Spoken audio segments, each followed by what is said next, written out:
अगर आपके घुटने में दर्द रहता है, अगर आपके घुटने से कट कट की आवाज़ आने लगी है, आपके घुटने में सूजन है, अगर आपको गठिया की दिक्कत है यानी कि नी ऑस्टियोआर्थराइटिस या नी ऑस्टियोपोरोसिस की समस्या है, तो आज का ये वीडियो आपको पूरा देखना चाहिए।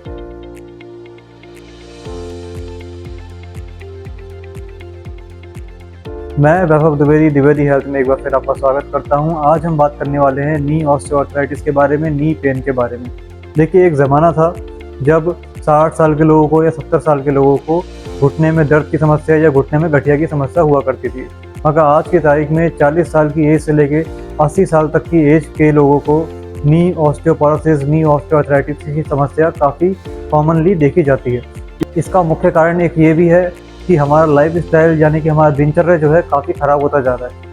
हम ना नी की एक्सरसाइज करते हैं, ना अपना बेसिक वर्क करना चाहते हैं, हम अपनी गाड़ी से घूमना चाहते हैं, चलना फिरने पे हम कम ध्यान देते हैं, साइकिलिंग नहीं करते। इसके कारण जो हमारे घुटने की स्ट्रेंथ है वो कम होने लगती है और धीरे धीरे हमारे घुटने नी ऑस्टियोपोरोसिस या ऑस्टियोआर्थराइटिस की तरफ बढ़ने लगते हैं। तो इसका क्या इलाज है? देखिए, इसके सिर्फ 3 इलाज हैं। पहला है एक्सरसाइज, दूसरा है फिजियोथेरेपी और तीसरा और लास्ट ऑप्शन है जो कि मैं चाहता हूँ कभी किसी को वहाँ तक ना जाना पड़े, वो है ऑपरेशन। अगर आपके घुटने में बिल्कुल भी जान नहीं बची है, काफ़ी स्वेलिंग है, काफ़ी पेन है, कट कट की आवाज़ रेगुलरली आ रही है, आप लास्ट स्टेज पे पहुँच चुके हैं नी ऑस्टियोआर्थराइटिस की, तो आपके लिए ऑपरेशन ही फ़ायदेमंद है। अगर आपकी स्टेज लास्ट नहीं है तो आपको घर पे रेगुलरली एक्सरसाइज करनी चाहिए और साथ ही साथ आपको लग के फिजियोथेरेपी भी करवानी चाहिए। उससे आपके घुटनों में स्ट्रेंथ बढ़ेगी, आप चल फिर पाएंगे, आपका दर्द भी कम होने लगेगा और आप अपनी लाइफ में अपने सारे बेसिक काम कर पाएंगे। साथ ही साथ हमारा एक इम्पॉर्टेंट पॉइंट आता है परहेज। कई लोग क्या करते हैं कि जब उन्हें घुटने में दर्द होता है तो वो क्या करते हैं, डॉक्टर के पास जाते हैं, डॉक्टर उन्हें कुछ मेडिसिन देते हैं, साथ ही साथ वो उन्हें आराम करने की सलाह देते हैं। अब जैसे ही लोग मेडिसिन खाते हैं उन्हें 1-2 दिन तो फ़र्क रहता है, मगर उसके बाद दर्द फिर से लौट के आने लगता है। देखिए, ऑस्टियोपोरोसिस यानी गठिया और घुटने का दर्द एक ऐसी समस्या है जिसमें खाली दवाइयों से काम नहीं हो सकता।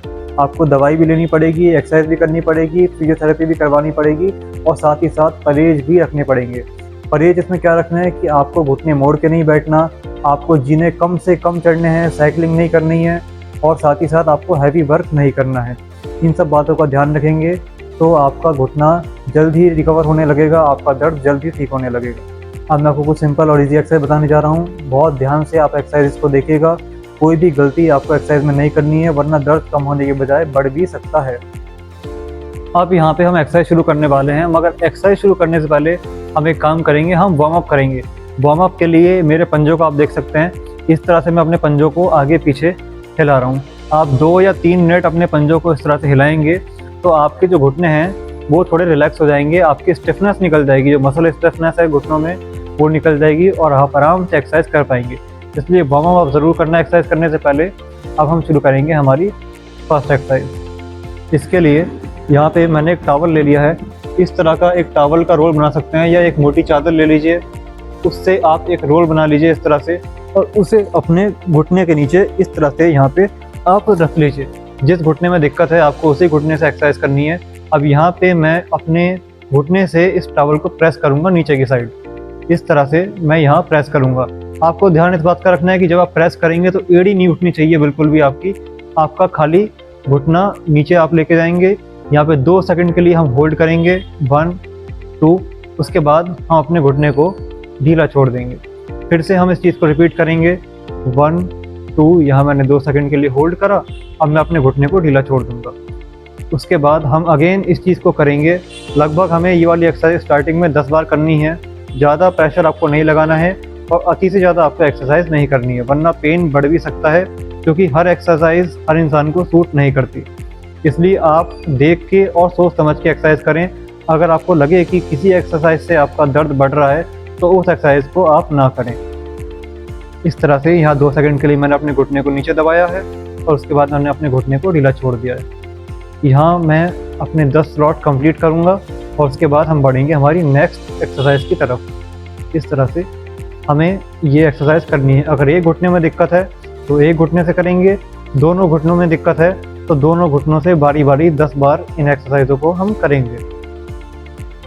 नाउ हम बात करेंगे सेकंड एक्सरसाइज की। इसके लिए भी मैं यहाँ पे एक चादर का रोल यूज़ करूँगा, ये वाला। मैं अपने घुटने को इस तरह से यहाँ मोड़ूंगा। जिस घुटने में आपका दर्द है आपको उस घुटने को मोड़ना है उसके बाद दोनों हाथों की मदद से मैंने यहाँ टॉवल को इस तरह से फंसा लिया है और उसके बाद यहाँ पे मैं अपने पैर को प्रेस करूँगा। इस तरह से मैंने अंदर की तरफ प्रेस करा, 2 सेकंड के लिए होल्ड करा। अब मैं अपने पैर को ढीला छोड़ दूँगा। उसके बाद अपने दूसरे पैर से मैं सेम एक्सरसाइज को करूँगा। ध्यान इसका रखना है कि अगर दोनों पैरों में दिक्कत है तो दोनों पैरों से एक्सरसाइज करनी है, एक पैर में दिक्कत है तो सिर्फ एक पैर से आपको एक्सरसाइज करनी है। जब इस वाली एक्सरसाइज को आप करेंगे तो आपका जो घुटनों का स्पेस कम हो गया है, जो घुटनों का गैप कम हो गया है नी ऑस्टियोआर्थराइटिस की वजह से, जिसके कारण आपके घुटने रगड़ के चलने लग गए हैं, वो स्पेस बढ़ने लगेगा, जिसके कारण आपका घुटने का दर्द बहुत ही जल्द ठीक होने लगेगा। साथ ही साथ ये एक स्ट्रेंथिंग एक्सरसाइज भी मानी जाती है, जिसके कारण आपके घुटनों में एक स्ट्रेंथ आएगी, जिसकी वजह से आप चल फिर पाएंगे और आपका दर्द भी कम होने लगेगा और आपको अपने बेसिक काम में कभी भी कोई तकलीफ नहीं होगी। इस एक्सरसाइज को स्टार्टिंग में हम 10-10 बार दोनों घुटनों से करेंगे। अगर दोनों घुटनों में पेन है, खाली एक घुटने में दर्द है, तो एक घुटने से 10 बार इस एक्सरसाइज को आप कर सकते हैं। ध्यान इस बात का रखना है कि अति से ज़्यादा जोर नहीं लगाना, आराम आराम से आपको दोनों पैरों से एक्सरसाइज करनी है। दोनों में दर्द है, दोनों से एक्सरसाइज करिए। एक में दर्द है तो एक पैर से आप इस एक्सरसाइज को कर सकते हैं। यहाँ पे मैं अगेन इस चीज़ को रिपीट करूँगा, 2 सेकंड के लिए रोकूँगा। 2 सेकंड के बाद मैंने अपना घुटना बिल्कुल ढीला छोड़ दिया है।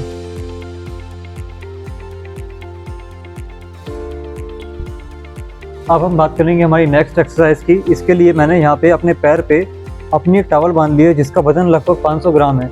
आप चाहें तो 1 किलो तक का वेट अपने पैर पे बांध सकते हैं। उसके बाद आप अपना इतना पैर उठाएंगे खाली, और उसके बाद आप अपने पैर से इस तरह से एक्सरसाइज करेंगे। यहाँ पे आपको अपना इतना पैर उठाना है, 2 सेकंड के लिए रोकना है, उसके बाद आपको अपना पैर नीचे ले आना है। सेम आप रिपीट करेंगे। हमने यहाँ 2 सेकंड के लिए पैर उठाया, रोका, उसके बाद हम अपने पैर को नीचे ले आए। आप चाहें अगर आपके घुटने में दर्द ज़्यादा है तो अपने पैर में आप वजन ना बांधें। अगर आपके घुटने में दर्द कम है तो ये काफ़ी अच्छी स्ट्रेंथिंग एक्सरसाइज है। इससे आप लड़खड़ाएंगे नहीं, आप चल फिर पाएंगे और आपके घुटनों में, आपके पैरों में, आपकी थाइज़ में, आपकी काफ मसल में काफ़ी जान आएगी, जिसके कारण चलने फिरने में आपको कोई भी दिक्कत नहीं होगी।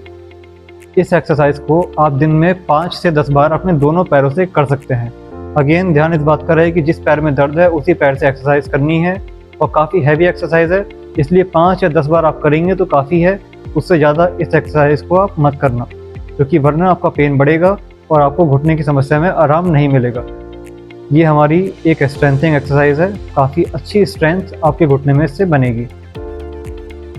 इस तरह से 2 सेकंड के लिए होल्ड करना है, अपने पैर को नीचे ले आना है। ध्यान इस बात का रखना है कि पैर आपको बिल्कुल सीधा उठाने की कोशिश नहीं करनी है, सिर्फ इतना पैर उठाएंगे काफ़ी है। उसके बाद अपने पैर को नीचे ले आएंगे।